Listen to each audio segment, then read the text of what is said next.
You know, like when you're in the bath and like you're taking a shit, but it more than anything just feels like you're pissing out of your ass, right?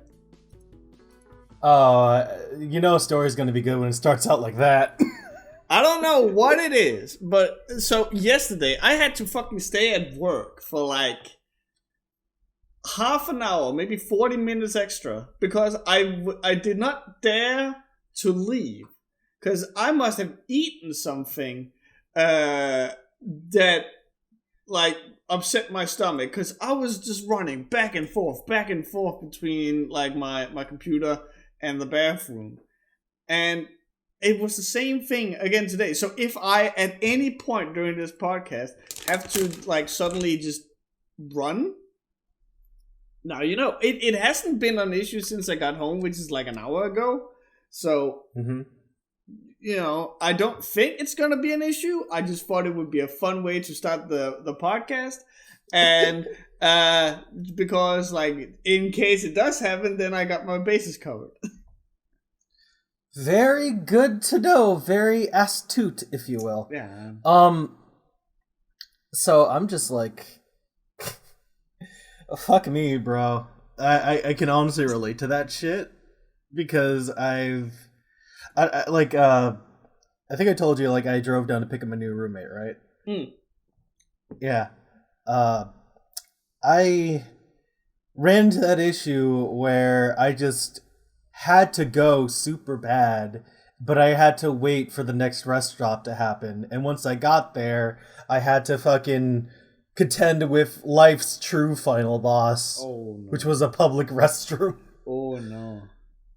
Oh, God. And have you ever noticed how when you're in a public restroom, everything somehow is wet? Always. Or worse, sticky. Yeah. You know what? Sometimes I think I'm more inclined to go, you know what? Sticky, I have at least an idea. But sometimes it's like, why is the ceiling wet? Why? I have to... Like there's some kind of accident, or somebody's just very overconfident. There's a fucking Dark Souls story here that you can find out by piecing the right pieces together. Oh my god, you're fucking right. That's the worst part. Or the best part.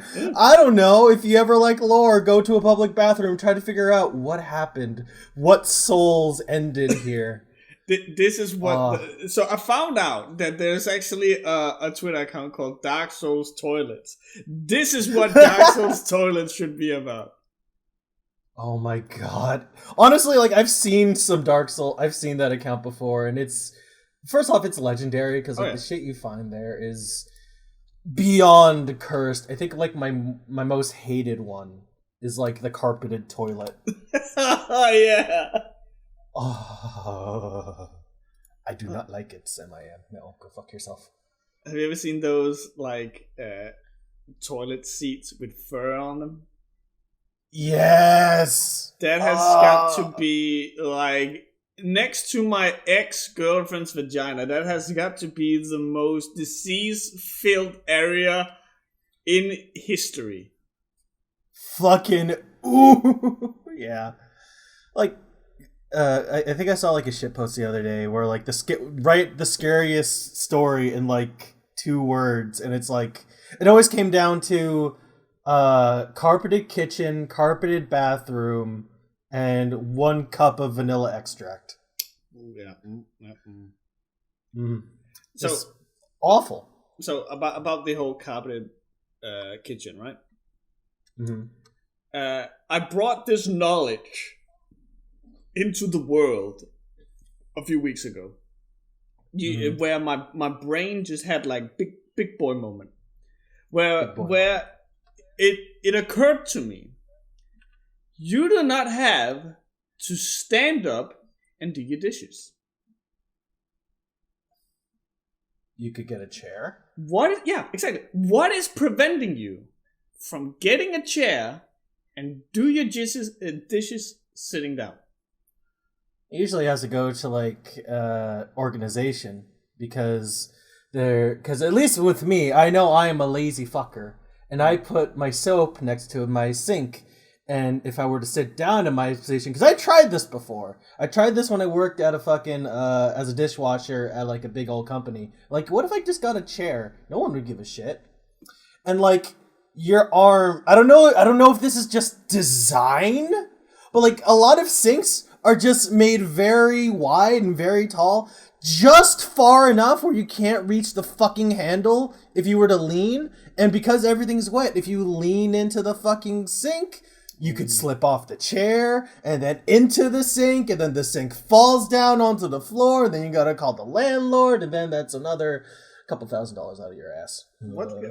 What fucking Final Destination world are you living? You know, not as crazy as you consider when I tell you that there's a fucking hole under the sink so the pipes don't freeze. I've mentioned this before in my house. A pipe... a hole under the pipes. Okay. So, you know how there's drywall in front of the pipes, so, you know, you have a wall? Mm-hmm. I don't know. This house is so fucking old. I think, like, before the 1950s, the pipes have a problem of freezing up here. So my dad, in his infinite wisdom, broke a hole under the sink in the drywall to expose the pipes so the radiator heat can go to the pipe so it wouldn't freeze during the winter. So I just have to live with that now. And you're wondering why you may have rodents in your wall. Oh no, I don't wonder. It's just I live with that now. I live with that knowledge. Like on God, it's terrifying when I hear like fucking possums fucking in the walls, because then I'm wondering, oh, please tell me they're in the living room. Okay, thank God. I hope they don't find their way to the kitchen. Then they'll become too powerful. And then they'll fucking get into my house. I've got a chintzy hunting rifle my dad used to like down a deer when he went hunting that one time and only that one time. I mean, but it's not really with a good record. Basically, yeah. Actually, that's a thing. Like one of these days, I gotta show you. Like I've been living here for I think a year and a half now, and I don't know if I've mentioned the giant deer like front head just sticking out of the wall over the TV. It's just there, like taxidermied and shit. I mean, like there's not like a plaque behind it. It's just the fucking head. I mean, if I had fucking folded a large animal, I would also like showed it off anywhere. Like it's also funny because like this was my dad's first time hunting. He had no experience, and the only reason he went was because my uncle wanted to flex on my dad. And then he's like, okay, let me just read a book on how to hunt first. And then he did, and he ended up bagging the biggest deer my uncle's ever seen. And he's like, you cheating motherfucker. He's like, yeah, I cheated because I studied. Oh, shit. Mod, Wench, we got some bots here. I'm on it. Okie dokie. Alice is not here today. She has a thing to do, so I'm on the thing. Oh, okay. Well, in that case...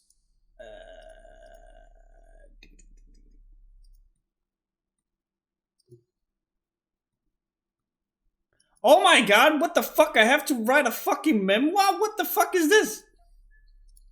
Are you doing Twitch moderation on your own? They're promoting followers and bots and viewers. There we go. Block. You know what? I'm not... Okay. Fuck this. I'm not gonna report these people. I'm just gonna fucking ban them. Good. My Hit god. him with the hammer. Yes. Oh my god, no fucking wonder no one is getting fucking reported. Is this another one? No, wait. There was 3 people. My fucking god. All at once, too. How many followers do I need to buy to start a cult? 3 in a row. Wow. the one day they waited specifically for her not to be here, just so this shit would happen. They coordinated the attack. What we don't know is that Alice in the background is just fighting, and we just assume that they never appear. She's like the true MIB. She just puts on a shade and like has a big fucking alien rifle and it's like, all right. Oh, what the fuck? Hello?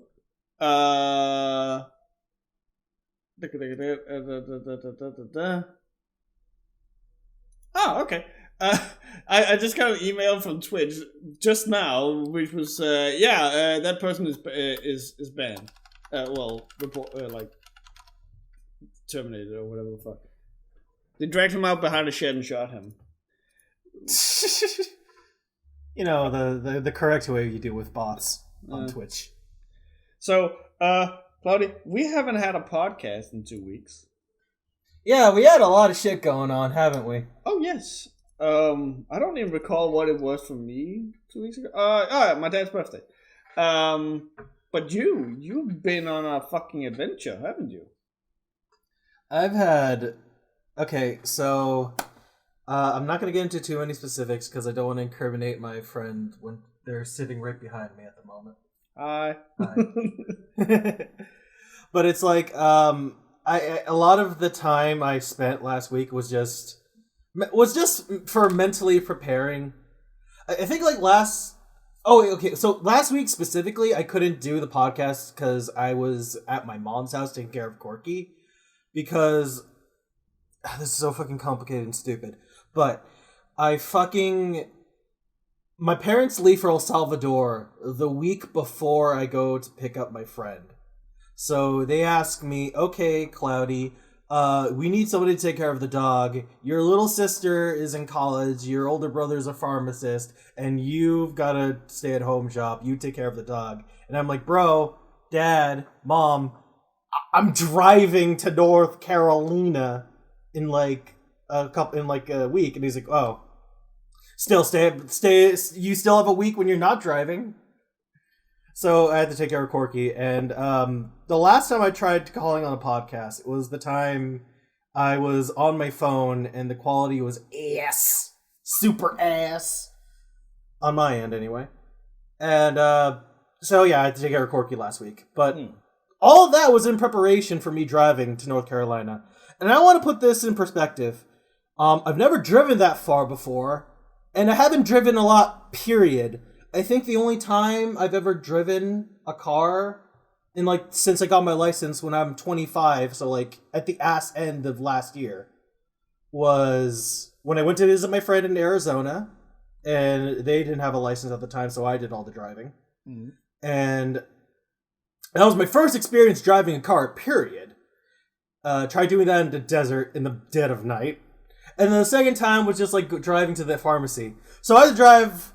I think I had a month of real life experience, and then just fucking dipped halfway across the eastern seaboard. Bro, I've learned some things about myself. I learned things about fucking cross country driving. It took 12 hours one way and 12 hours the other way. What the fuck? Well, America's a big place. Well, yeah. How far is it across Denmark if you were gonna drive across it? How much do you think? You can do that you can drive back and forth in a day, I think. Yeah. So yeah, back and forth within a day. It's 600 miles. How much is 650 miles to get from my place to my friend's place. I'm gonna look this up real quick. How long is Denmark? And how many Denmarks did I cross? How many Denmarks is 600 miles? How many Denmarks? It's around...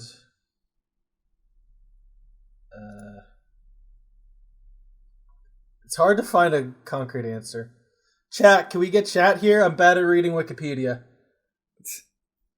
The land area of Denmark, no location is further from the coast than 52 kilometers. 52 kilometers? That doesn't sound a lot. No, okay, hold on. But that's like how far we are from the coast. So, like... Okay, hold on. A circle enclosing the same total area as Denmark would have a diameter of 234 kilometers. So that's 146 miles. So I basically drove at least 6 Denmarks one way and 6 Denmarks the other. So I went around 12 Denmarks. You possibly. did it. That is what I call cross country. Yeah, and that's just from like Massachusetts to like North Carolina. Anyway, so my way there, you think me in my infinite glorious wisdom would prepare better for my big trip? No, I think I got like it was like I drove home from my mom's house to my house at like I got there around like 5 p.m. I took a 5-hour nap. And then I'm like, okay, you know what? It's 10 p.m. I don't want to wait till tomorrow. I'm just going to start driving now and beat the traffic. I'll just go grab the Wendy's before I go. The Wendy's was closed. And as the longer I got to the highway, every restaurant was closed. Oh, whatever. Who needs dinner anyway? I don't need sleep. You need sleep before travel. Like, this drive will be 2 Denmarks long. Would you like to take another shorter route that would be 1.5 Denmarks long? I do like measuring distances in Denmarks. Yes, I like that. I like that a lot. I mean, I could probably break out the scientific calculator and see exactly how many Denmarks, but I'm lazy. But, what was I going to say? Oh, yeah. So I basically drove the first way from my house to North Carolina in the middle of the night with no food and minimal sleep. And I can't take coffee because I'm already on ADHD medication, so I might fall asleep at the wheel entirely and crash like I did on my SATs, or I might have a heart attack. So, you know, I'm basically doing first try doing it as hard as fucking possible. Mostly because I'm a fucking idiot. Don't worry, I'm not that stupid later on. But I saw some things. Nothing too crazy, just like roadkill everywhere. But like, I'm driving to like Baltimore, and like it's the middle of the night. I'm in the dead of the road, so I'm like I'm going, you know, the speed limit because you can never tell where there's fucking cops all around. But as soon as I'm in the middle of Baltimore, as soon as I hit that fucking threshold, there's like a gang of like 6 cars going like 90 miles per hour trying to push 100. And they're like, they do this formation where they're like to my side of me, to the front of me, and to my back of me. And they kind of like force me to like keep speeding up. So now I'm clocking it with them like at like 120 miles an hour in the middle of the night. You got boxed? I got boxed! What the fuck? So that was... Yeah. Thankfully, I did not die. But that was a thrilling experience. I finally know what it's like to drive a car pretty fast, even though my car's not exactly built for that. But that was fun! I think, like, the other, like, revelatory thing I found out is, like, I was driving through New Jersey, and... I don't know if this was in the manual, but nobody told me this. You're not allowed to pump your own gas in New Jersey. You have to have an attendant do it for you. What the fuck? Yeah, so I didn't know that. So like I park in front of there, and like I'm about to like go to the register, and like there's this man coming up to me and like yelling at me. No, sir, you can't do that. You can't do that. You have to be in the car. It is against the law. I have to do it for you. I was like, but. I'll only be no, get back in your car. I'm like, oh, okay. So what does he think you're gonna do? Pump extra gas? What the fuck? I think so. That might be it, honestly. But like, apparently that's like state legislation. You are not allowed to pump your own gas. An attendant must do it for you, which is a very scary prospect because it was 1 a.m. in the morning when I did this. Oh boy. And to like not expect it, to have like a random man start screaming at you at 1 a.m. when you're a little bit sleepy is a bit spooky. Off-putting? Just here. Yeah, off-putting, yeah. But like as this was happening, he basically puts me back, he coerces me back into the car, and he's like filling my gas for me, and it's a very awkward conversation. And I ask him, hey, do you have a bathroom? He was like, yes, after I'm done, you may park in the back, and then you may go to the bathroom. I'm like, okay. I hate all these regulations, but okay. So all this shit is happening. And like, first, I started to feel bad, because like, I was passing through New Jersey. It's like 1 to 2 a.m. to almost like 3. And it's like, every time I see a gas station, I'm always seeing like one guy sweating his ass off on his phone, just sitting next to a gas pump. And I'm like, yo, what kind of dystopian nightmare am I in? Oh yeah, I'm in America. And in New Jersey. Bonus points. Oh shit, wait. Funny thing about when I get the return trip too, but I just remembered something. Oh. But fucking I'm going to anyway. I'm having all this shit. I have my first like run in with like the Jersey with the fucking Jersey gas pump guy and the being boxed. But then came like my hardest thing to do, and that was like toward the end of my journey when I'm nearing in North Carolina. I don't realize this until it doesn't really sink in until after I finally meet up with my friend. But I think I passed out briefly at the wheel 8 times going to my friend's house towards the end of the journey because I didn't realize humans need sleep and humans need food for energy. So I was very tired. You could have fucking killed someone, you stupid fuck. I mean, yeah, probably. Or myself. But like, as this was happening and as I was passing out, I realized I was kind of swerving like crazy too. Oh boy. So, thank God the highways were pretty open. Yeah. I parallel park pretty easily, actually. It's weird. But, like, as I'm doing this, I finally make it to, like, North Carolina. And I'm going through this forested path. And, like, I'm kind of, like, dozing off. It's like, okay, I'm just going to go an easier ride. And then all of a sudden I hear sirens. And, like, I jolt up awake like I saw the face of God. And I find out that a person was caught speeding while all this was happening. So, as all this was going on, I'm trying to keep myself awake, trying to keep from swerving. But as I'm doing this, I think this was when, like, I passed out 2 times before that, and then I passed 6 more times in the police-infested area. You could have pulled over and taken a short nap somewhere. See, there's a very good reason why I didn't. I'm fucking retarded and didn't think of that. Fair enough. But I basically I don't know how the hell I did that without getting pulled a ticket. But I fucking go over and I finally swerve my way to my friend's house safe and sound.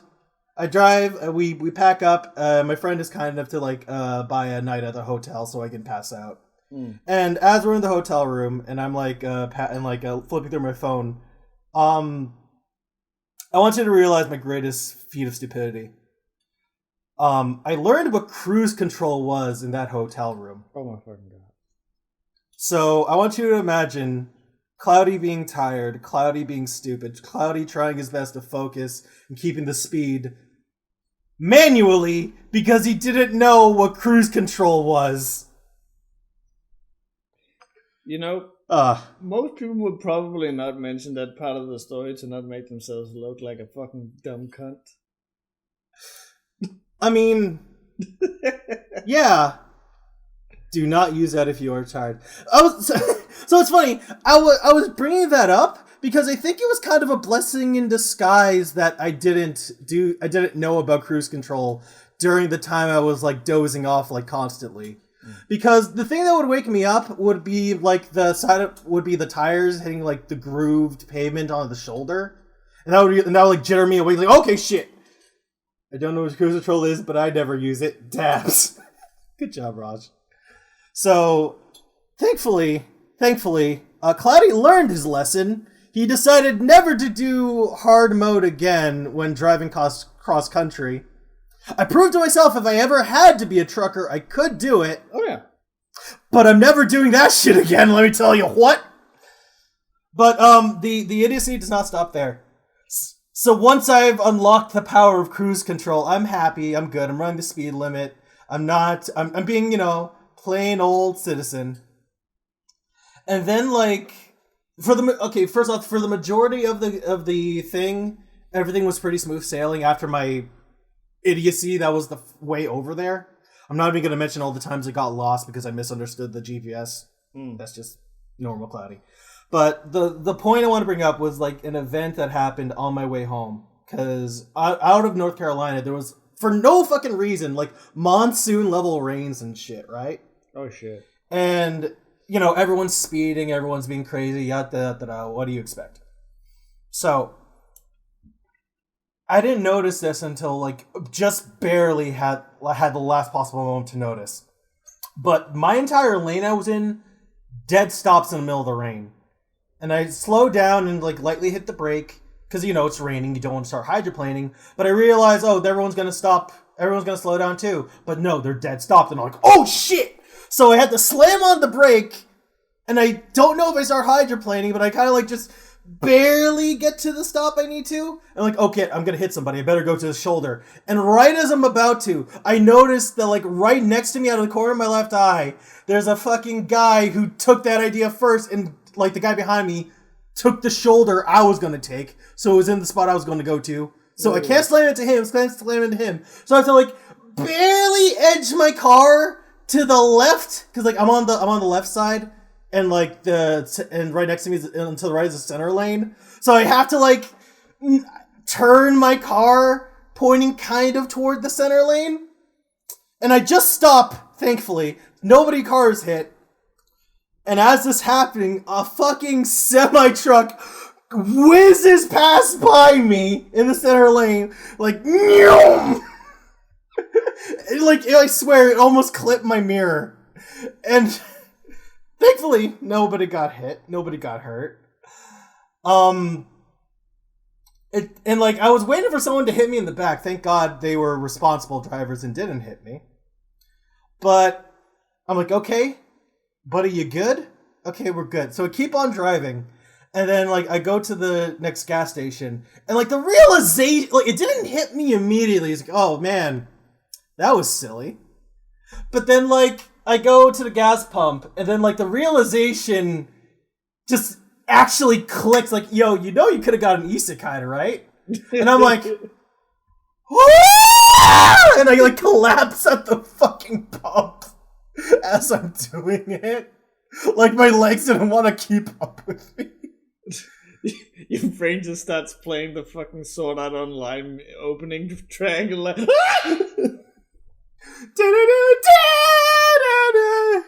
Try crossing this field, motherfucker. How are you even alive at this point? I mean, you kind of know that I've got a very spotted history with cars in general. But, I was telling this to Bonsai, because, fun fact, I made it sound, I don't know what the hell happened with Discord, but, my status didn't update. Everyone thought I was, in a really depressive mood, I was doing the fucking, change your profile pic to the Tokyo Ghoul shit, and, gone. No. I basically said, please don't interact with me, because my phone is my GPS, and if I get a notification, then the route fucking dies. I didn't realize that, so I had basically just uninstalled Discord by the time I got back. But, as this shit was going on, I was telling this sponsor, I was wow. So apparently the Isekai truck tried to come for you one last time. I'm oh my god, it did. Oh, well, I could have just done... We say one last time, but there's a very real chance that it's just the latest time. It'll probably find you again. That's a very good point. I know. I think I did mention this to you that a truck literally came to my house a couple years ago. So I'm I was going to say, I'm expecting to at some point it's just gonna get fed up and it's just gonna run me over when I'm in my own house. But no, they tried that already. Some fantasy world is without a hero now. If anything, it's just gonna fall out of the sky. You know, if that's the way I go, where a truck just falls on top of me out of the sky, I think I'd be okay with that. Because I'm like, alright, fine. Send me to whatever useless goddess needs my help, I guess. Yeah, it's just like, at that point, you know what? Like, you're beyond help. I think so. Yeah. And like, but after that point, after I had the realization that I almost had to do the whole transport into another universe and deal with the whole justified genocide conundrum. We get home and it's safe. It's like 12 at midnight, and so far everything's been great. My friend has been like an amazing roommate. I'm having a good time. My house is clean for once. Oh shit. Yeah. I'm enjoying myself. Yeah, the last thing I wanted to mention, which can you send me the picture of when I asked you to take a picture of the bridge? Yeah. So the last thing I wanted to mention about my trip, it was really funny. We're fucking crossing this bridge, and I swear to fucking God, it was like the fog was so thick, like you couldn't even see anything. Like it was for miles high. It was like we're crossing a fucking fog gate in Dark Souls, and we're crossing a bridge, and we make a joke that it's like, oh, I guess we're going to the final boss of this trip. And the bridge was going back to New fucking Jersey. Oh, God. Yeah, so I'm gonna, the photo is really pretty, but it's also really hilarious. And I'm gonna edit it late after the stream, and just like, it's gonna be fucking, I don't know. We'll come up with a name of the Dark Souls boss together, but it's just terrifying.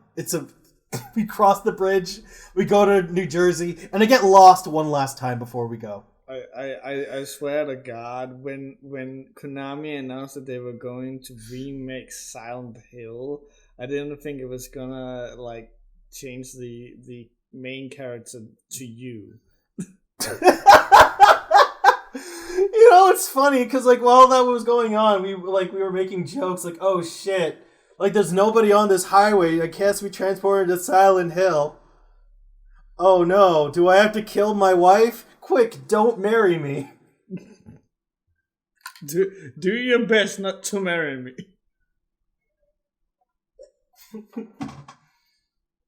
But yeah, fucking, that was fun. We went through Dark Souls 3, Silent Hill, New Jersey.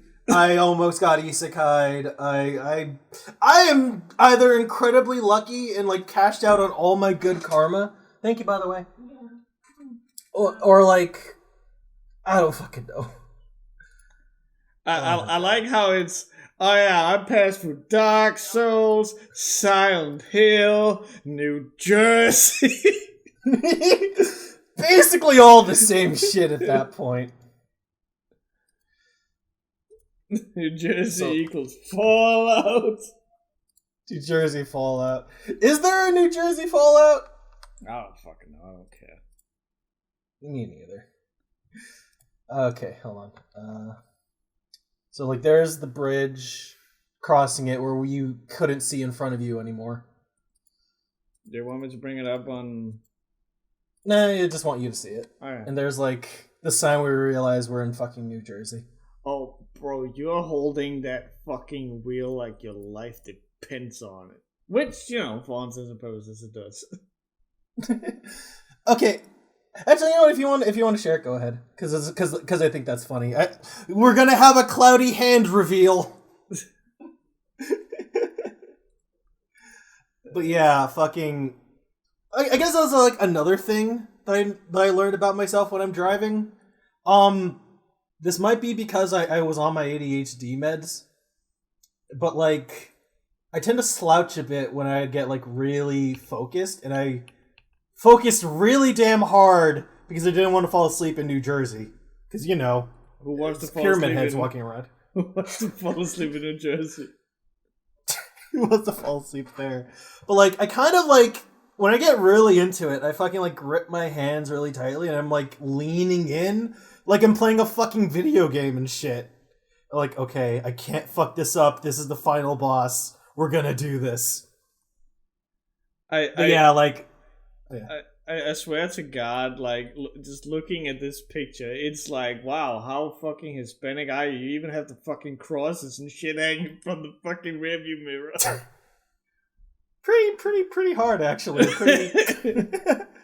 You can also show the second one where we have that, like, horrible realization that it's like, you can only see the gate in the distance, very barely. Cloudy's knuckles are so white, well erased all the melanin in his hands. That's what you get for doing a podcast with the whitest man in the world. Yo, we gotta grit those teeth, bro. Oh, fucking. But yeah, oh yeah, also, like, I guess I should mention this, because, like, this was a problem that happened toward the end of both things. I don't understand why, but randomly, like, my eyes started tearing up like crazy. And there was actually portions of this trip where I had to drive blind because I was, like, tearing up so much. And I don't know if that's a normal thing, because I couldn't really scratch it, because, like, I wear glasses when I drive, and that's really the only time I really wear glasses, otherwise I can't read the road signs. But, like, do you ever have to, like, scratch your eye when you're driving? How do you deal with that if you're tearing up super hard? Well, in Denmark, well, at least where I learned to drive, we barely had any traffic, so I would just, like, do it. Fair. That is actually legit. Yeah, you know, actually, now we do remember, because, like, it was, like, pitch black nothingness when on the way back, and the last leg before we made it home, my eye just started tearing up like fucking crazy. Like, to the point where I was having, like, Ghibli tears coming out of one eye. And, like, I just flat out could not see. And apparently my friend told me, oh, yeah, you were driving in, like, the middle of both lanes. Are you okay, bro? Do you need eye drops? And they were kind enough to buy me eye drops, so, you know, we don't die. A worthy investment, I would say. A worthy investment. See, if it were me, I would have just, like, muscled through and not even thought of that. Because that also happened. In the eye, and I told it. A little spin in the eye to get rid of the tears. But yeah, I'm not a reckless driver. I'm just a stupid one. Because I make very poor decisions when it's only on my account. If I'm with somebody, I'm more inclined to take better care of myself. But if it's just me, I think I'll just, ride cross country on basically expert difficulty on survival mode. Survival mode. He's the isekai truck and the isekai victim. Both the villain and the victim. I appreciate that you worry about me, but point is, all in all, it was a very uneventful trip. We were all fine. We're all good. We're all safe. You're back home safe and sound. That's what matters. Yeah.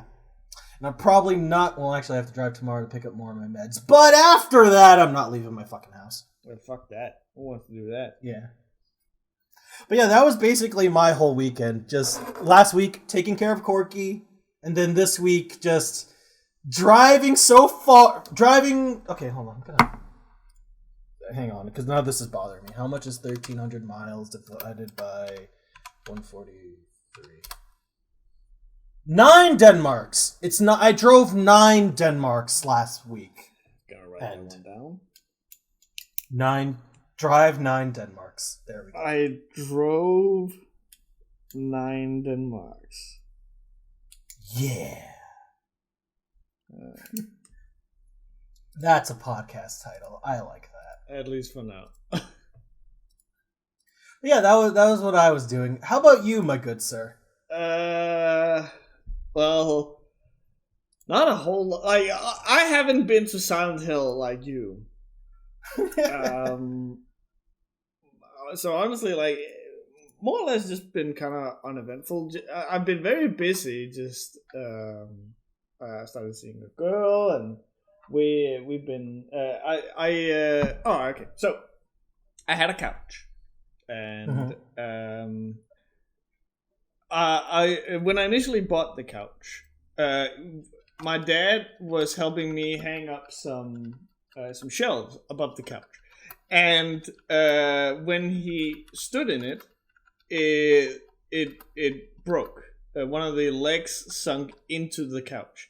So and it was like 2 weeks or something after I bought it. So we called him up and we're like, "Hey, this thing happened," and it's like a 3-man couch. So the fact that one dude who is just probably the same weight as me, which is not a lot, managed to break that couch. That's not a good couch. So I remember we called them up and we were like, "Hey, can we get a replacement?" And they were like, "Oh yeah, sure." I don't suppose you got the original box that it came in. Oh. Why would I save the fucking box for a couch? To make a fort out of it. Probably. So I'm like, no. Alright, bet. We're gonna send you a new couch.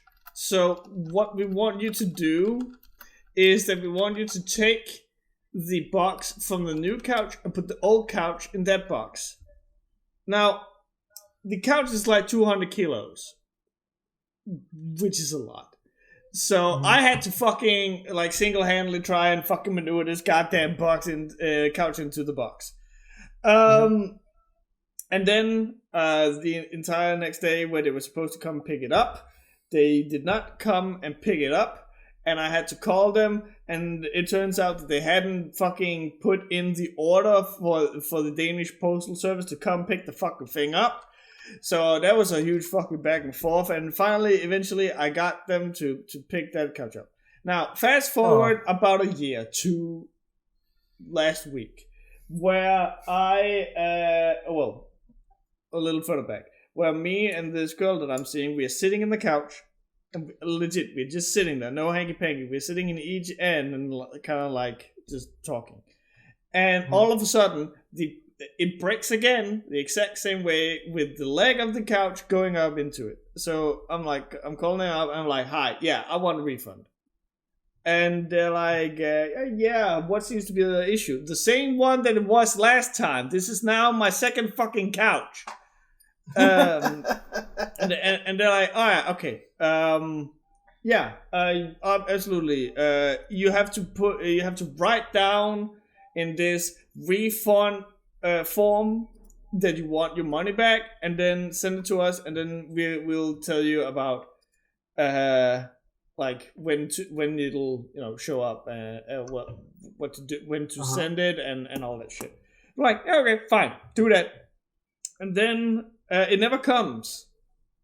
I get the form, but I never get like anything from that. So I called them up again. I'm like, "Hi, I still have a fucked up couch," and they're like, "Oh yeah, we've just been terribly busy." Haha, not my problem. Give me my fucking money back.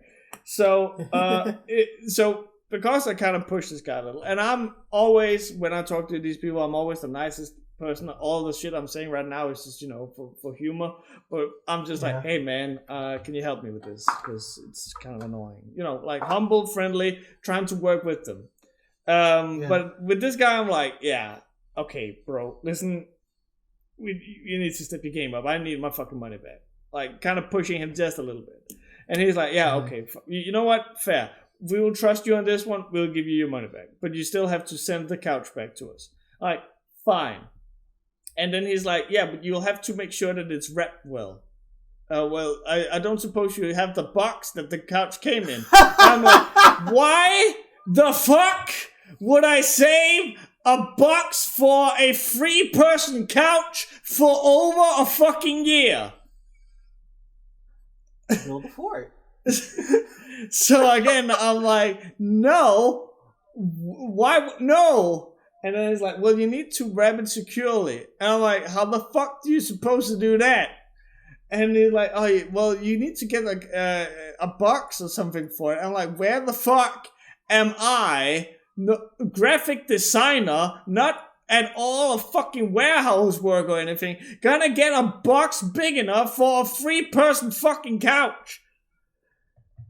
So I managed to get some pointers in that I just needed some fucking cardboard wrapping around it, and then I'll just like tape it together.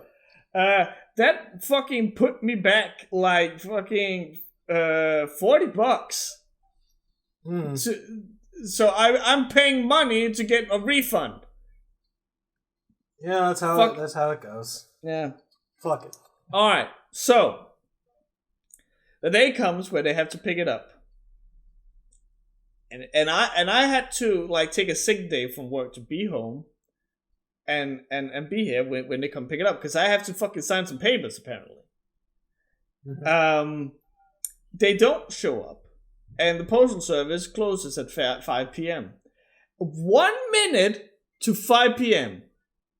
they show up, and it should be stated that so this is a couch that I got through a sort of membership club that my dad has. So it was his information that was on the whole like buying thing. No. But I knew this, so I had called both the Danish postal service and the people who are getting me this refund and been like, hey, you need to change this to my number because my dad is currently in Rome on vacation.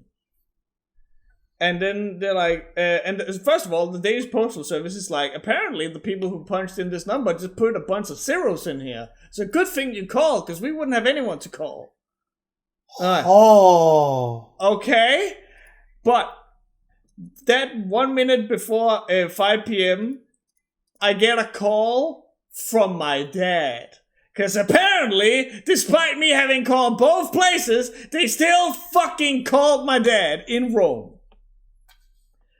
So, they finally show up. I have to so I see that he has one of those things that you use to, like, lift pallets.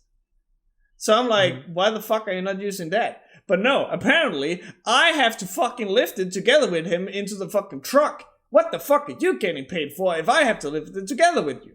Use your fucking thingy.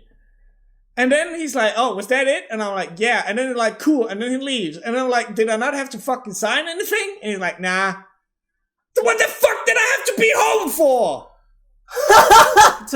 to lift it into the truck with him. Yeah, apparently.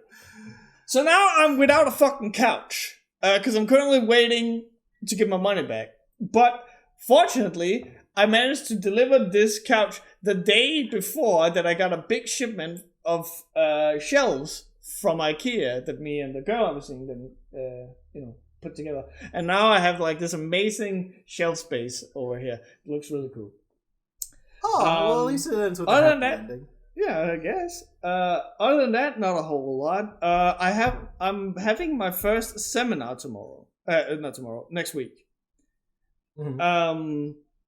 Little worried. My job has been like, oh yeah, man, you got a YouTube channel with 10,000 subscribers. Surely you won't have a problem standing in front of a bunch of people.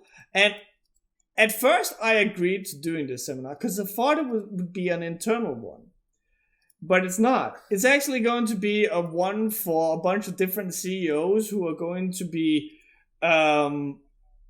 making up their minds whether or not they want to use videos for their marketing. And I realized that there's a big difference between doing like YouTube, where I can just be a dumb fucking idiot and say whatever the fuck I want, and then the worst thing that's going to happen is that someone is gonna like say how he wants to punch me or something, whatever the furries do with my Les Lenders videos. But here I have to be an authoritative person who knows what he's talking about and like sell this idea to a bunch of big suits and ties in a subject that I am 99% self-taught in. So a little bit use You watch a couple TED Talks, use a bunch of buzzwords, and you'll be fine. Because that's literally what all those people get a black turtleneck and glasses, and put your hands together. Okay. Like when you're doing like a little V, you point it down. You put your fingers touch the tips together. Okay. Like you, it's all yeah, like that. Just angle it down. More. Yeah, like that. Perfect. Okay, do that. Just talk. No. It just looks like I'm about to do the fucking Kiko show or something. Like, I actually watched a video of this. Like, fucking hand signs, hand gestures, like how you use them in a conference actually does good, and you can literally just bullshit your way into anything. That's what all these things are about. It's all about the acting. When I was learning digital concept development, we had a whole thing where we had to present, because the idea is that you come up with a concept and then you sell it to someone. And there we always learn to give a bro hug to a box. Mm-hmm. So a bro hug is typically, where you have your arms wide out with your palms facing the person, and then you embrace them. But here you just do it with a box. And then you hold it where it's the same width as your shoulders. So then you embrace someone, and then you have your hands there. And then you every now and again show your palms. But maybe I should just start doing fucking TN blast thing. I'll actually send you a video after this that shows how certain hand gestures can tell certain things and get people to more emphasize your words and shit. Because I didn't think, I talk with my hands normally because I'm a fucking spaz, but it actually does help sell the idea that you know what the fuck you're doing, when in reality you're just hey, I'm on YouTube, do not Google my name for the love of God. You might find my dating video. I'm just worried that with all these hand signals, I'm gonna end up throwing a huge water shuriken at them or something. You know what? Maybe they want to throw water shuriken to get hip with the kids. Oh, yeah. They like water shuriken. But besides that, so after this podcast, I have to really quick start making dinner, and then I'm gonna go to bed immediately after, because tomorrow I have to wake up at 4 a.m. because I'm going on a business trip to Copenhagen. Whoa. That's fun. So that's nice. I'm gonna be there from Thursday to Friday. So yeah, hopefully there I can get a little bit of help on how exactly to do one of these seminars. But it's gonna suck a little bit, just because the past 2 weeks I have been while working, I've been having YouTube running on my other monitor to follow the Johnny Depp versus Amber Heard lawsuit. Oh, here we go. Let's go. And I have been on this shit, because when we first mentioned this in, I don't recall, I think it was the same podcast where we talked about Chris Rock getting smacked. But when we first talked about this, I was a little bit I don't know, maybe it was a little bit of this, maybe it's a little bit of that, and I didn't really want to comment a whole lot on the whole thing, most of all because I was oh, am I gonna be are people gonna assume that I'm some kind of woman hater or something because I side with Johnny? I can safely say now that is not how people are perceiving people who support Johnny. In fact, it seems like that is the fucking norm. Because, oh my god, Amber Heard and her fucking lawyers is a fucking travesty and I have to witness. Yeah. So, there's a lot. One of the things that have kind of shocked me is that there's been this whole thing of, if Johnny Depp wins this, it's gonna set a horrible precedent, which is typically set by women. Well, not all women, but like the people who I have seen say this happen to be women. And it's like, how? Like it's going to set the precedent that maybe we should investigate these things more than not at all before passing judgment. So that's about like the mentality I've seen from Amber Heard, because everything else has just been like, I am dumbfounded by the people who are honest to God, like coming to Amber's defense. How do I put this? 9 times out of 10, when Amber's lawyers have done anything to like object to whatever is being said, it is typically dismissed because they have nothing. Like they're just like trying to object because they don't want the witness or whatever to be pushed or to say certain things. But so those things sometimes lead to things such as when Amber Heard's own lawyer objected to his own question. Yeah. Which is unfortunate. Apparently, I saw some lawyer break it down, and apparently, it's not uncommon. So what happens there is that he wants to strike what he said from the record because he fumbled over his words, but he's just been saying strike from objection, hearsay, or whatever so often that that's the phrase that came out instead. But the long and short of it is that Amber's camp has been trying really hard to make it so that to put together this narrative that Johnny took a lot of drugs. Johnny, hold on. Thank you. Bless you. Thank you. Johnny took a lot of drugs, and Johnny drank a lot. And whenever he would do this, he would allegedly become very violent and very abusive. And that's the narrative they're going with. And so instead of showing any evidence of, because apparently Amber has a fucking has a photo of her with a broken nose that just didn't happen to make it into evidence. Funny how that works.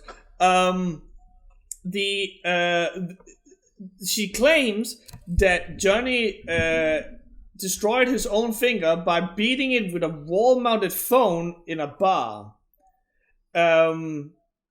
But the picture that has been taken of it is like, oh yeah, that phone looks just fine and hasn't at all been ripped off of the wall and smashed into a finger or anything.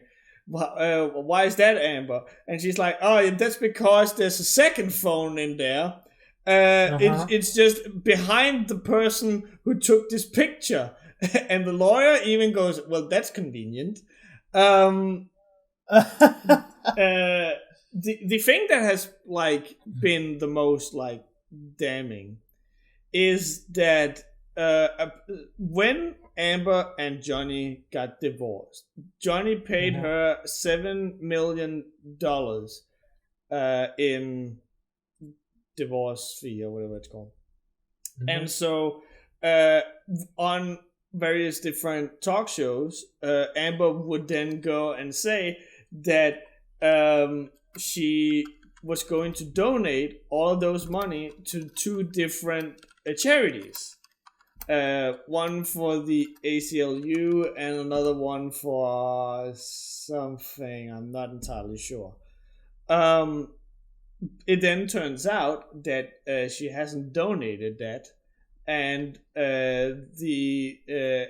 Johnny's one of his lawyers was like very like, okay, Amber, we have a testimony from the ACLU and this other charity that are both saying that they haven't seen any money from you. You were supposed to give them $3.5 million each. What the fuck are you doing? And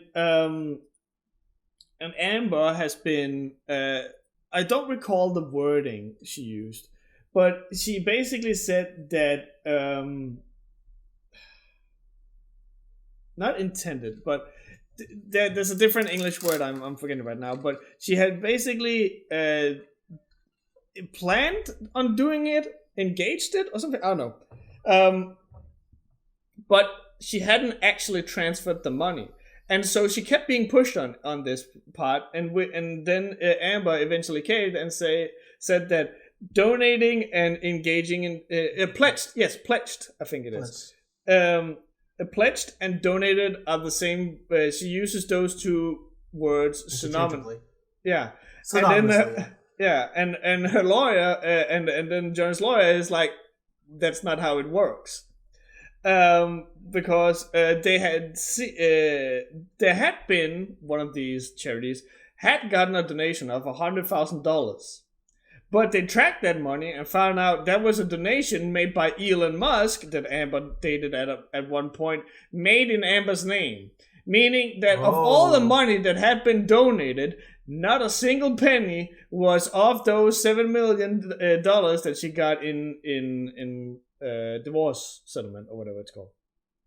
Yeah. Which effectively means that Amber has lied under oath, committed perjury, and so the last thing I saw is that there's now being talks whether or not she will even be allowed to return to the UK, as she will probably have to face jail time for perjury.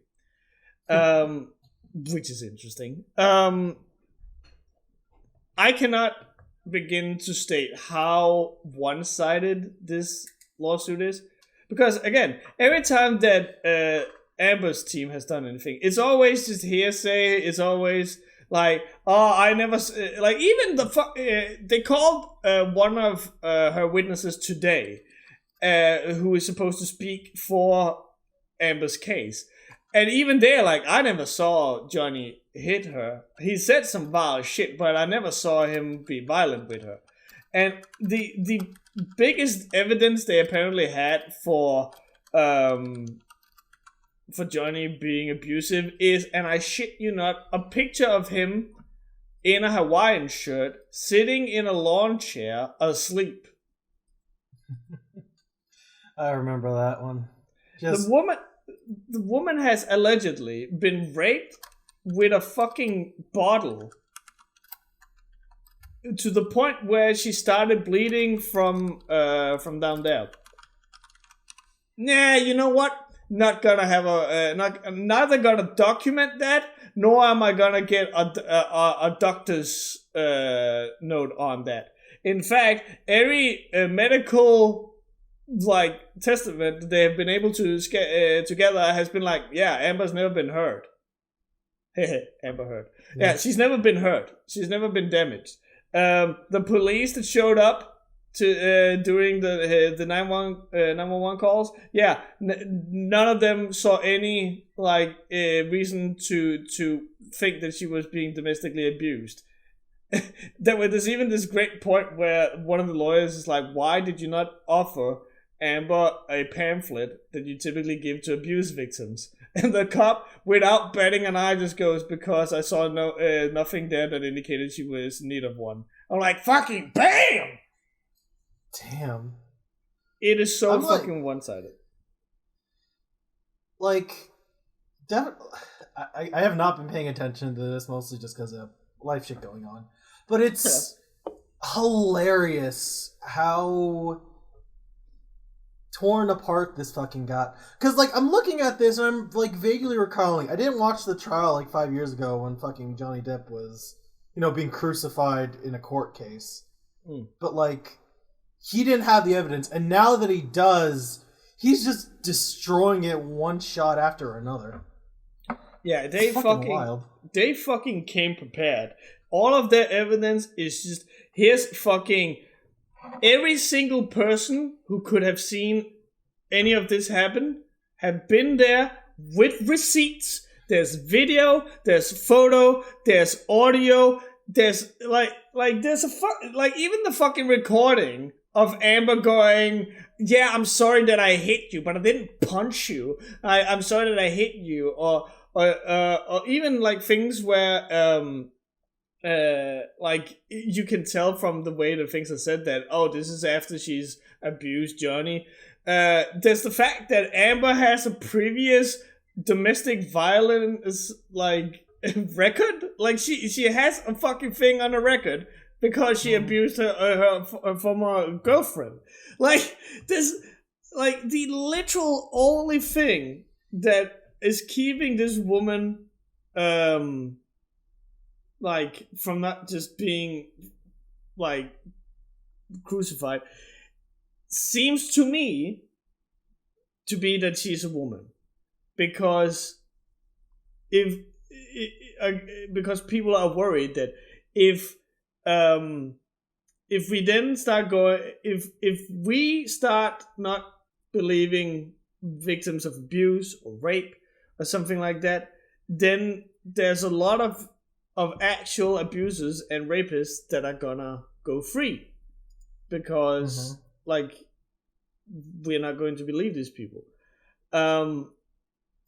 But that shouldn't like that shouldn't mean that a man whose worst thing is that he's gotten drunk and talked privately with his friends about fucking his wife because he hates her. Like, that doesn't mean that person should go to jail. You can think every bad thing that you want about him for saying something like that. That's perfectly fine. Mm-hmm. But the man should not have his career ruined and go to jail for not doing anything, just because people are worried that she cried wolf. The law is a very tricky, jumbly thing. It's alright. Finish, and then I'll go on my tirade. And also, as Al puts in a chat, so the Amber got Amber's lawyer was like, oh yeah, and then Amber would get bruised and she would get beaten and she would cover her bruises up with this Amica makeup cream thingy. Yeah.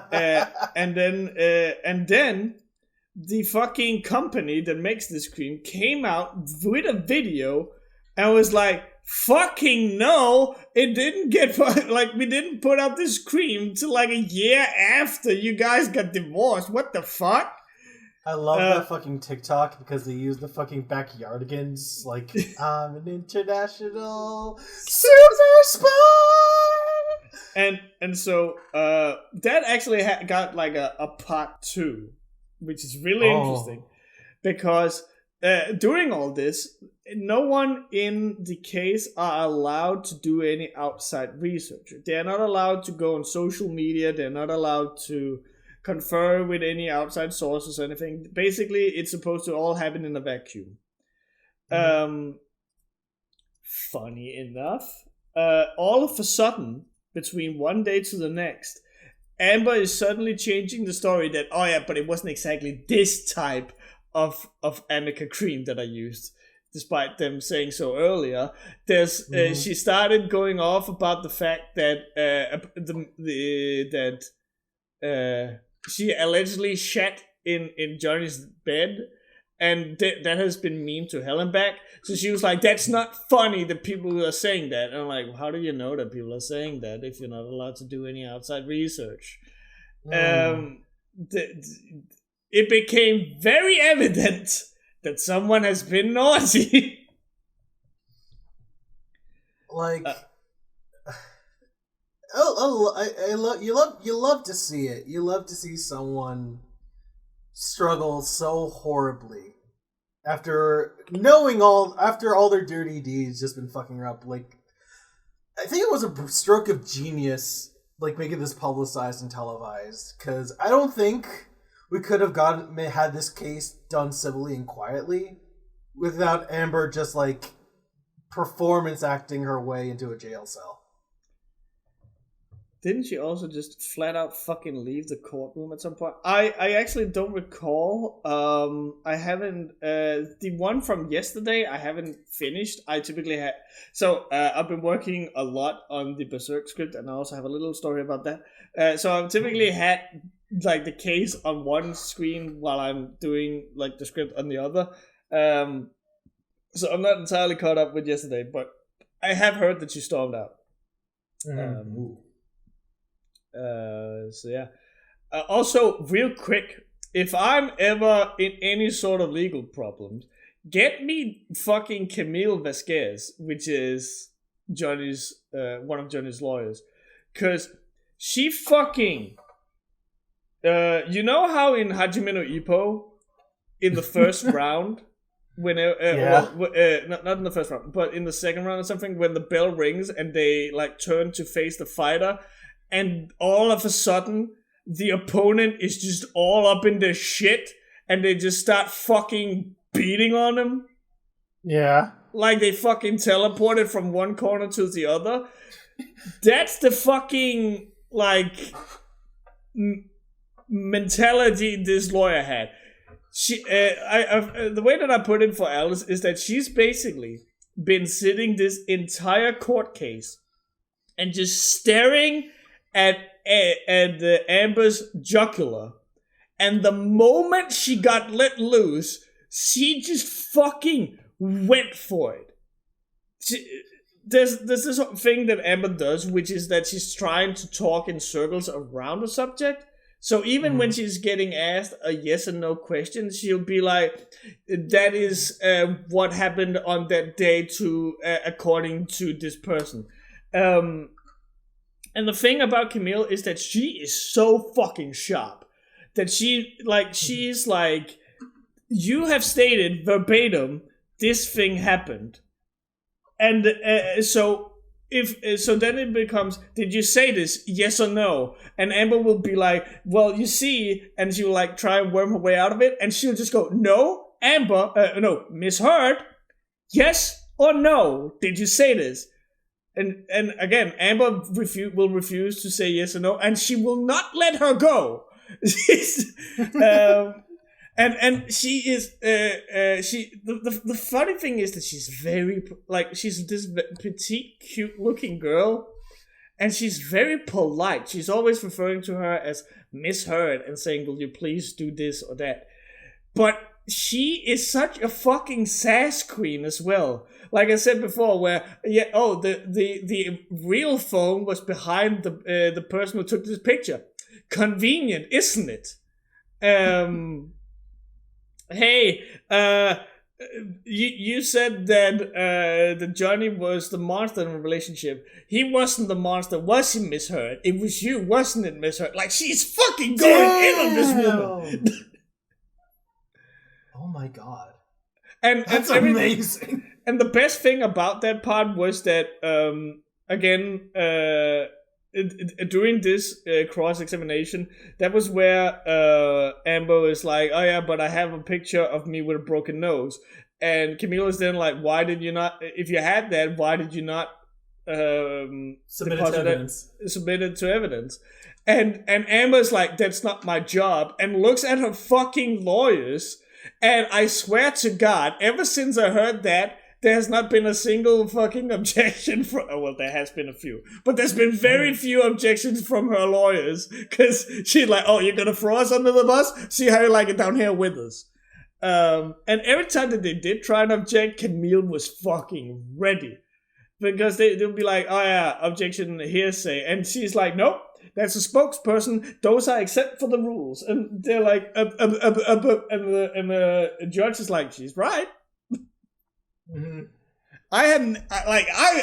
There's two women that have shown up in this entire court case. Which, one is the psychologist that deduced that Amber has two different kinds of mental disorders, Dr. Curry, and the other one is Vasquez, and they're both fucking fine ass women in just their looks, but their personalities is even like 10 times harder, because they're just like, they will fucking put you in the fucking ground. what was that trend? I want a woman to step on me. That woman who fucking she just legally chokehold and like yeeted Amber out of the ring. She punched her so hard she went through the ropes. I'm just fucking amazed. Because, okay, there was only one clip I saw, and it's like, apparently, Amber does this thing on the stand, that whenever she's asked by a question, especially by Camille, that she always, like, looks over to the jury, and whenever she's answering, she doesn't look at Camille once. And because, like, she's trying to plead with them, it's like, you look how I'm being harassed out here. Guys, I'm a woman. Come on, please. You help me out here. But Camille's like, hey, Amber, my face is over here. Yeah. Oh.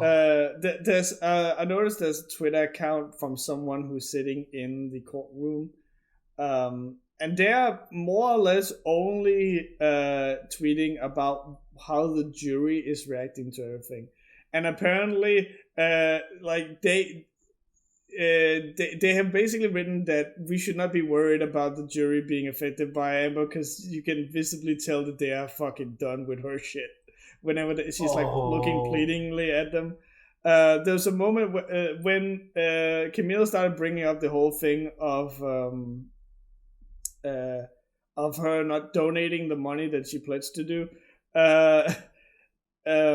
One of the jury members started visibly leaning forward and cupping the chin in the hand with like the fingers, like, oh.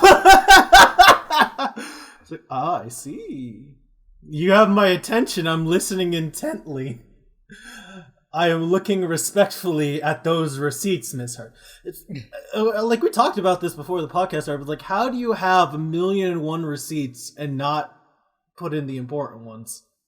Yeah, it's always like I remember there was a time where Rihanna got viciously beaten by Chris Brown. Is that his name?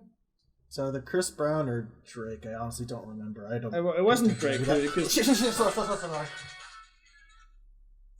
thought I muted my phone, but my phone did not mute.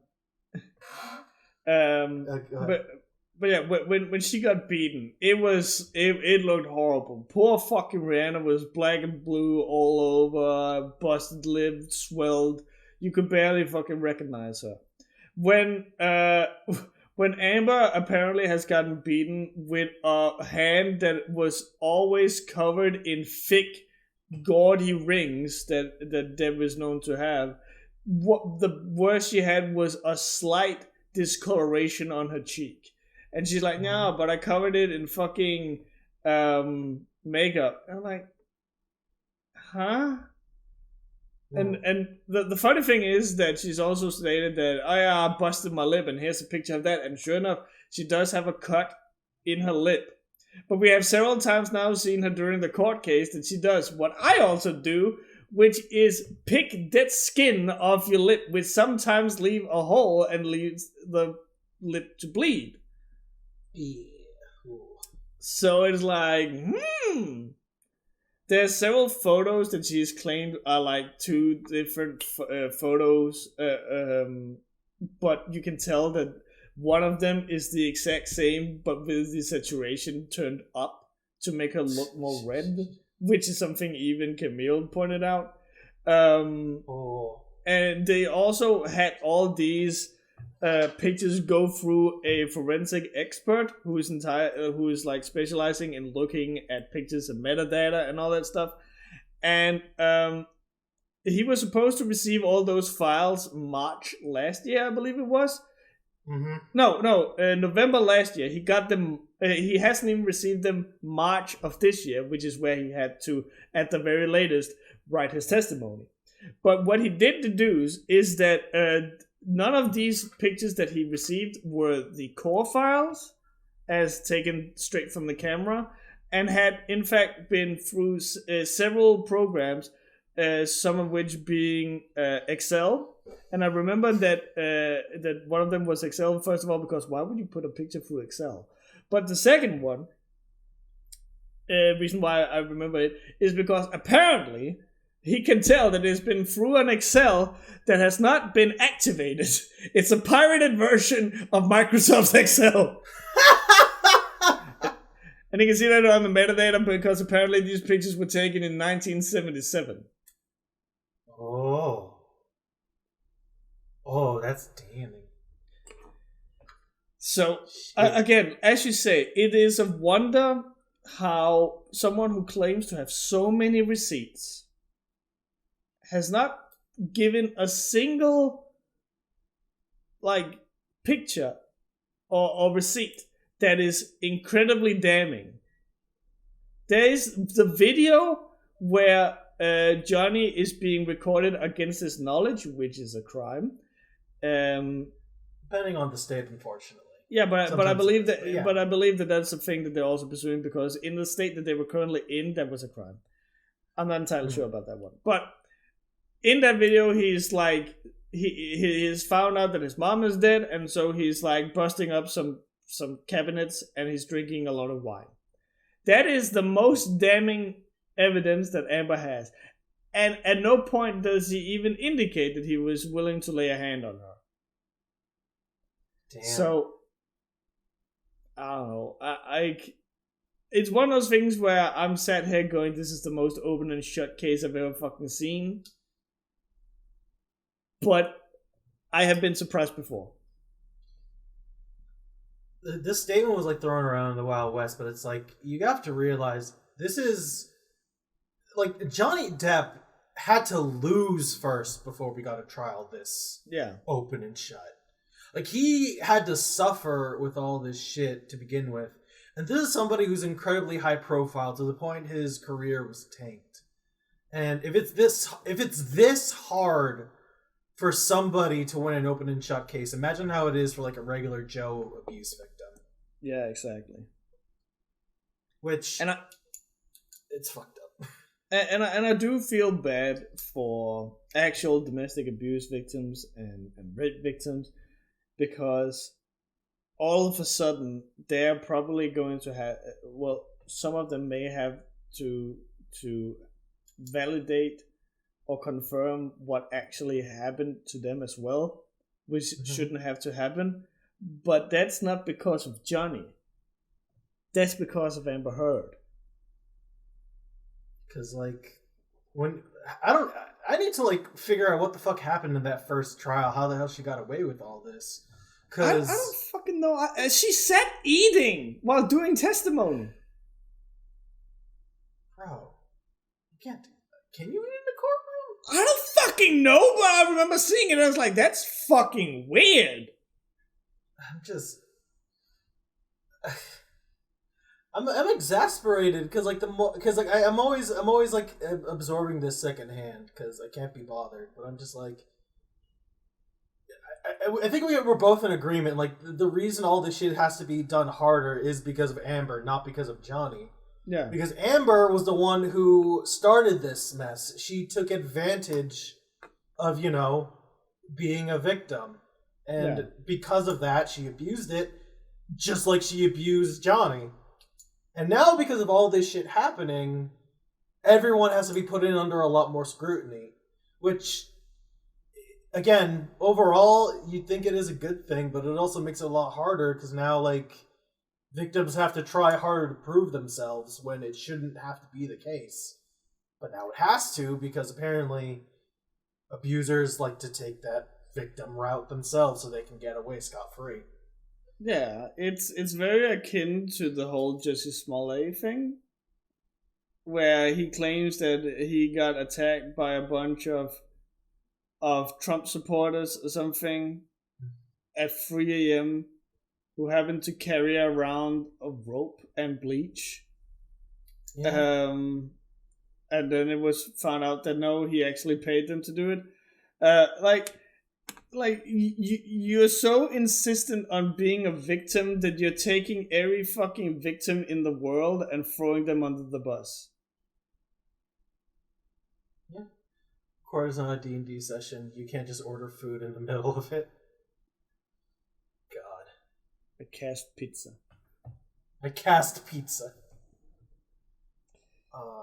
So yeah, that's been fun to witness. You can tell that the judge is just fucking done with it. Yesterday she opened the fucking thing with like, is there any like things that we have to take care of before court? And Amber seems like, yes, Your Honor. And she's like, of course there is. Of course there is. She is so fucking tired. Like, I don't know how the hell Amber can get out of this. Like, she has dug her own grave, and she's probably in China by now. She's probably dug at least like 20 dead marks down into the Earth's core. So I'm like, nice. I'm just stunned. How the fuck do you screw up this bad? How much in denial? How many bodies are enough before you're satisfied? I remember when. Do you remember when that whole Emily Artful and Creepshow Art thing was going on? Yeah. For those of you who don't recall, Creepshow Art is an artist who would do like these story times, and she would always refer to this stalker that she had, and then Emily Artful, who is another art streamer, would come out and be like, yeah, so everything that Creepshow Art has said that was actually like something that happened to me, and I have receipts to prove it. Take care, Caesar. And I remember doing that I was like, I wasn't doubting Emily Artful for a second, but I was thinking, why would anyone ever claim to be on the receiving end of the bad thing that they themselves have done?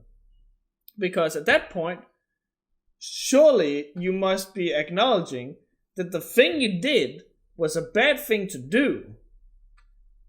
Because like I am of the mindset that most people, when they do something wrong, it is most of the time because they didn't see it as wrong or harmful or anything. So like, why would you do this if you know for a fact that it's wrong? And I remember when hearing this whole thing about Creepshow Art, that it was like that there were so many things that she claimed that Emily did that she was actually the wrongdoer of, and I was like, there's like, this person is so fucking far gone. Who the fuck ever does this?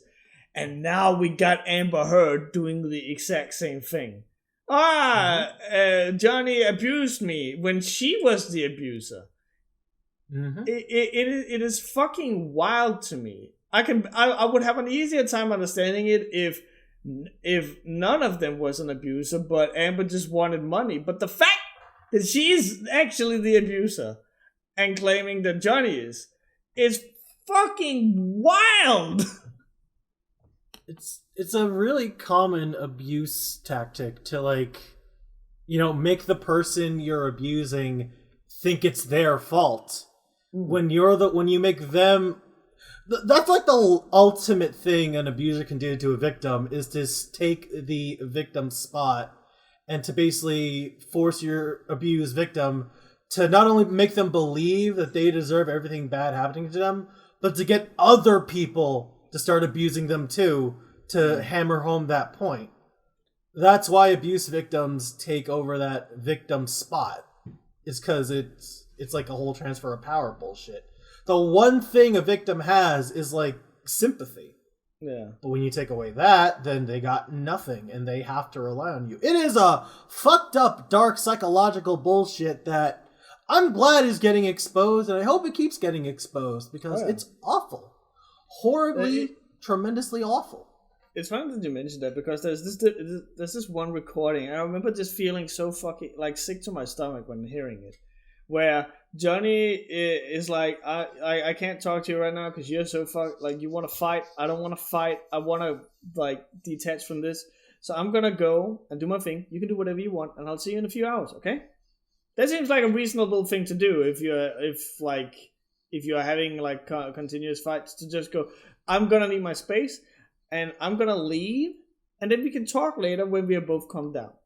And Amber is fucking screaming to hell and high waters that, are you killing me? Why are you hurting me so much? And the literal only thing that the man did was request to get some space. He's not saying you're awful, fuck you, or get the fuck out. Like he's not pushing her away. He's removing himself. And like, how is this hurting you? He's the one leaving.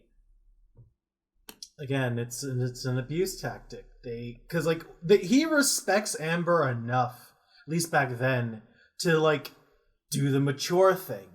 She knows that because he's being mature, that he still gives a shit about her. So she's using that care that he has and basically uses to stab him in the chest. Because that's just how abusers work. They manipulate. He's manipulating that mature action to make it seem like he's doing a bad fucking thing. And it's disgusting. And like, it's horrible and disgusting, yeah. It goes on in like private spaces because that's just how they operate. But when you look at it from the side, it is clear how fucked up it is. Mm. If Amber gets away with this, like there is no fucking hope for this system, bro. No. Not when it's this open and shut. But if someone wants to weigh in on the way they think that this lawsuit is going to go, which is apparently going to get its conclusion on my birthday, the 27th of May, where can they send their opinions? Oh, I'm glad you asked. They can, if you have any questions, you can send them to webcastrelief@gmail.com. So, if the fans here wanted to flex over how many Denmarks they have traveled in their greatest adventure, where can they tell us that, Lasse? They can tell us that at webcastrelief@gmail.com, and it might sound a little something like this. All right. So the first email we got is from a new person asking, and it's our boy Raj. Oh, fuck. Yeah. I made this email just to send a question, and all I got was my name read. Good job, Rojaru. Rojaru! It's like, honestly, that's why I keep calling him Roger in like calls and shit, because like that's how they say his name in One Piece. Roja! Roja. Anyway, this is a question for both, but I know Riser has familiarity with the way Gurren Lagann, so to make it the point, have you ever considered checking out other mecha series, Gundam or Mazinger, Real Robot or Super Robot or both? Or if you've had an interest in them at all, thank you in advance. So, my look. Okay, so I've had like the weirdest thing with like mecha growing up because I was a heathen, and as a child, I really did not like the concept of mecha. No. I thought it was silly and dumb. For like really stupid reasons, honestly. Because you know what's weird? I was weirdly philosophical for being a kid, but I thought like guns were stupid because it's like, oh, you're not being any better, you're not cool, it's the gun doing all the work. Who cares about all these people you killed? It's a gun that killed them. And that's why I thought like shit like Dragon Ball was super cool. It was all these people being how strong they were. How strong Goku is, because he worked hard to get to that point. And, you know, I was dumb, stupid, cloudy, so I couldn't pick up on any subtext. And then I saw Gurren Lagann. And I'm like, oh my god, it's not the robots, the people! It's the people in the robots! But no, the robots are the people themselves! And that only makes it so much cooler! And I fucking had the biggest nut of my life watching Gurren Lagann. He was the spiral power. I can't believe young Cloudy was the typical Annie-tuber. I think a lot of Annie-tubers just never got out of that phase and never learned subtext. Real quick, I remember when I was a kid, I was the exact same way. I was like, I didn't really like mecha, but the reason I didn't like it was because I was so used to them going, oh, you know, the Uber tube is going into the like they would use all these different made up words for like different parts of the robots, and I'm like, I can't fucking relate to that at all. That's also a big thing, just whole terminology and shit, trying to get in. But like when you have a show that focuses on the characters and the drama next to the mecha, oh, beautiful. Also, I keep every time the one mecha show I liked before I ran into Gurren Lagann was G Gundam, which I'm told is the one everyone's supposed to hate because it's so dumb shown in anime, but that's what I loved about it. There were guys doing the punches and kicks inside the Gundam. When you were a kid, which one? When you were a kid, you were one of them who thought mechas didn't belong in fiction. I wouldn't go that far. Where else would they belong? Like, listen, we're still having trouble making mechas in the real world, okay? Which, I can't wait for that time. All those nuclear detergent, fuck that. Do you have a mecha the size of the sun? Oh my god. If you had a mecha the size of a universe. Multiple universes. Can you imagine if Ukraine just was like, hey, fucking Putin, there's a cute nuke you got there. I have a fucking heaven-piercing Gurren Lagann. What the fuck do you want? Oh god. Like, that's the ultimate nuclear deterrent. Like, we found out secretly Ukraine had a secret weapon. Putin drops a nuke, and all of a sudden, no, I will be the drill that pierces the heavens. And then sorry, Euro Day starts playing over all of Ukraine, and they stop a nuke. But instead of Japanese lyrics, it's Ukrainian lyrics. The soundtrack is the sound when Zelensky played the piano with his testicles. Yeah. Oh, I love that. I love that unironically, because that man has the biggest brass balls to go out there right now in the field. Even if he's in a fucking bunker, he's still in fucking Ukraine. Yeah. Yeah, so whatever. The PR team worked for him. It was amazing. Get arrays, make robot cut planets. Spiral energy, make robot throw galaxies. Simple and beautiful. Yeah. Gundam is one of the shows that goes most in depth because it's real robot and focused heavily on Minovsky principles and tried to make the science believable behind everything. Aren't there some anime that has a mecha that size? Yeah, that's also Gurren Lagann. Well, I mean, there's probably a bunch more. But Gurren Lagann is the one that's famous for throwing galaxies like shurikens at people. Like the team at Gynax saw, it's weird how galaxies are spirals and spinny discs. I wonder. So man, home. Also, Demon Bane is super good. That goes ape shit even more than Gurren Lagann, but Demon Bane ultimately is barely translated, so it's not really known. Mech and a mech and a mech and a mech and a mech. That is also Gurren Lagann. There's this one, I can't remember the fucking name of, that I thought the transformation sequence was the coolest shit.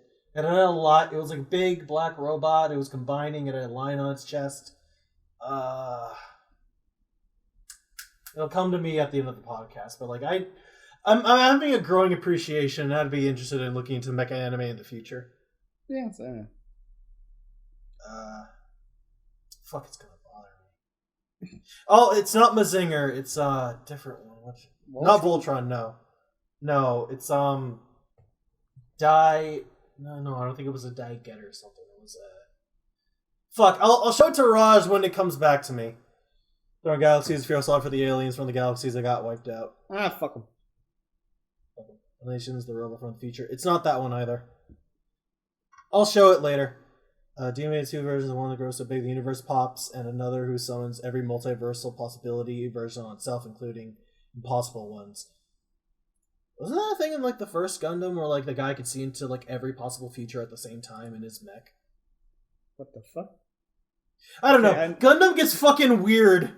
But it was isn't Gundam always super pointing in politics and shit? And but then there's one guy who's so tactically, yes, you may show me, I'll use my Giga Brain to detect the mecha. Gundam has space physics, don't worry. Space physics! They had some weird scientific reason why he was able to transcend possibility and had the big galaxy brain enough to comprehend it. Extension events an entire galaxy to save Earth by eating them to a spiral demon, no matter how many aliens came to Earth. Wasn't it like they're trying to save their whole string universe or whatever? Scale doesn't matter. Big! Gotta go big. Cool robot meme.jpg. Speaking of Gundam, what are the actual fuck is the timeline? I'll figure it out one day. I don't know. Do you have anything to add? I'm sorry if I took up most of the discussion on this one. No, I don't even recall what the question was. If there's other mecha animes that we've seen besides Gurren Lagann? How would you feel about getting into more mecha? Besides, Gurren Lagann, since we've seen it. Yeah, me too. I mean, I did check out Getter Robo, and I've been meaning to... I've been meaning to get Alice to watch Neon Genesis Evangelion, and I basically sold her on the thing that, you see, it starts out as a mecha show, and then it turns into galactic horror.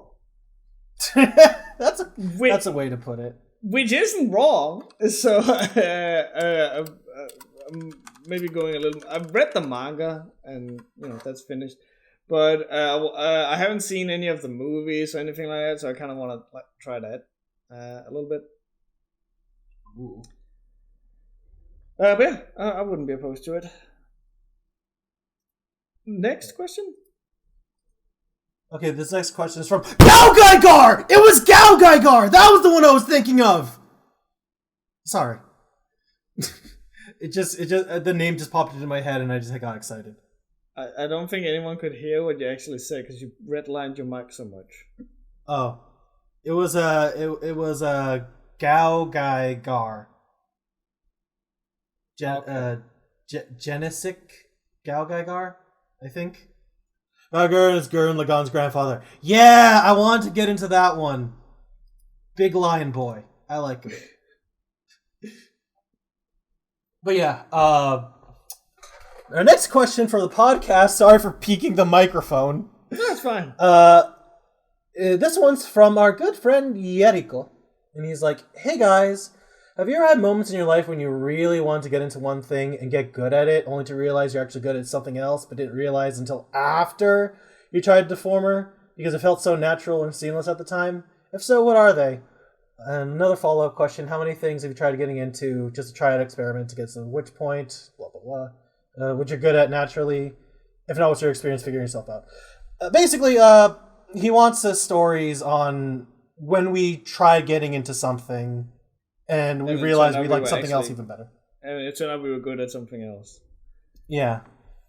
I have tried that quite a lot.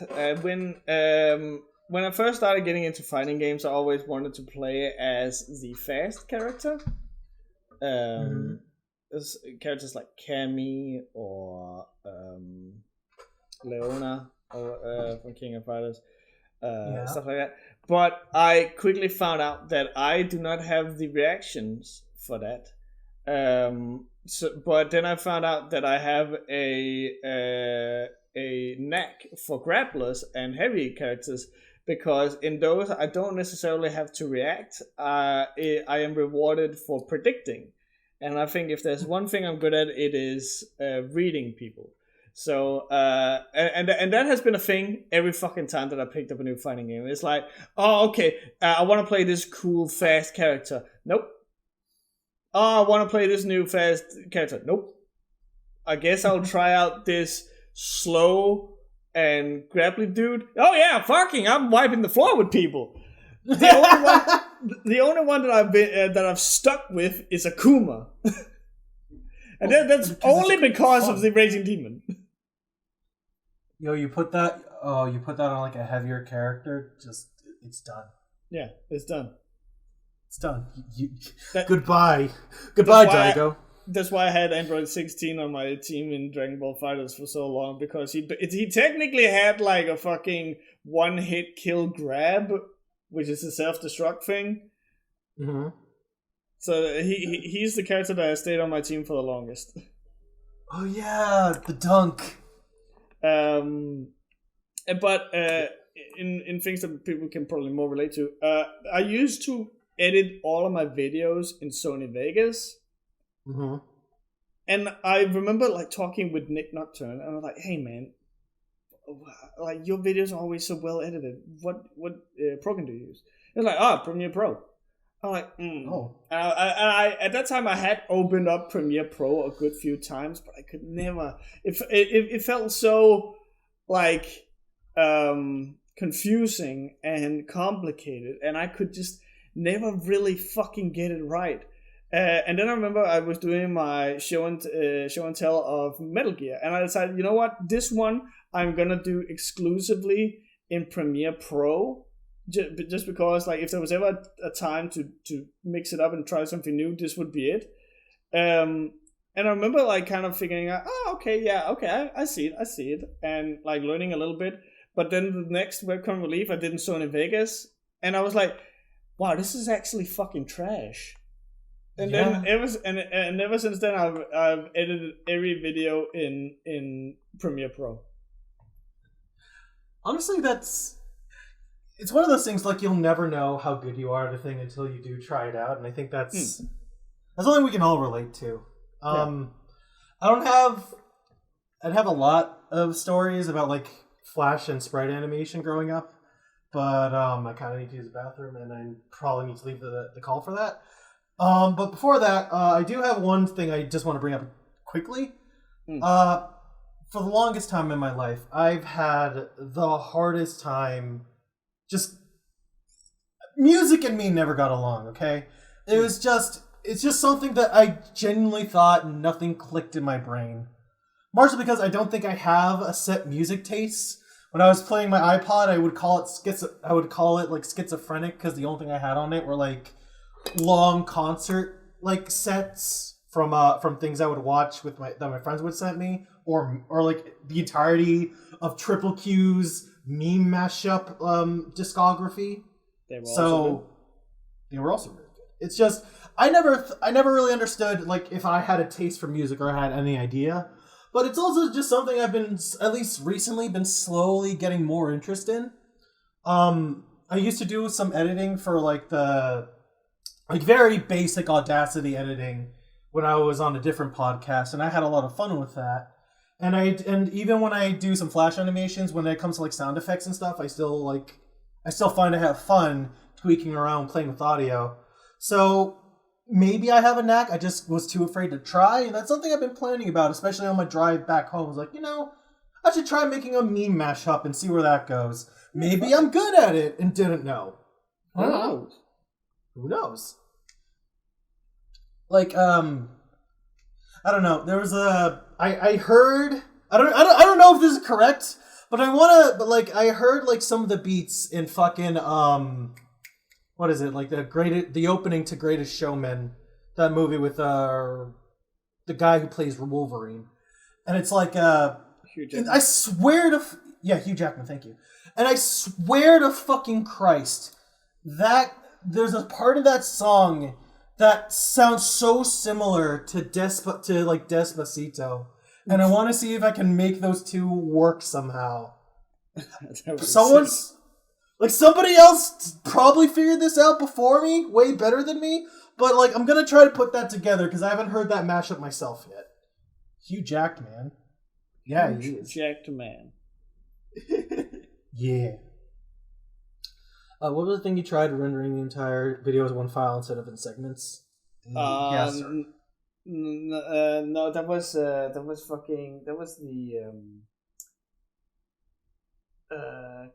Christian documentary. I had to for some odd reason, every time that I would do like an advanced edit or something, when it came to rendering that portion, it could just not do it in a longer stretch. So I had to render small bits and then line them up and then render it all together. So every chapter in that video is one separate render.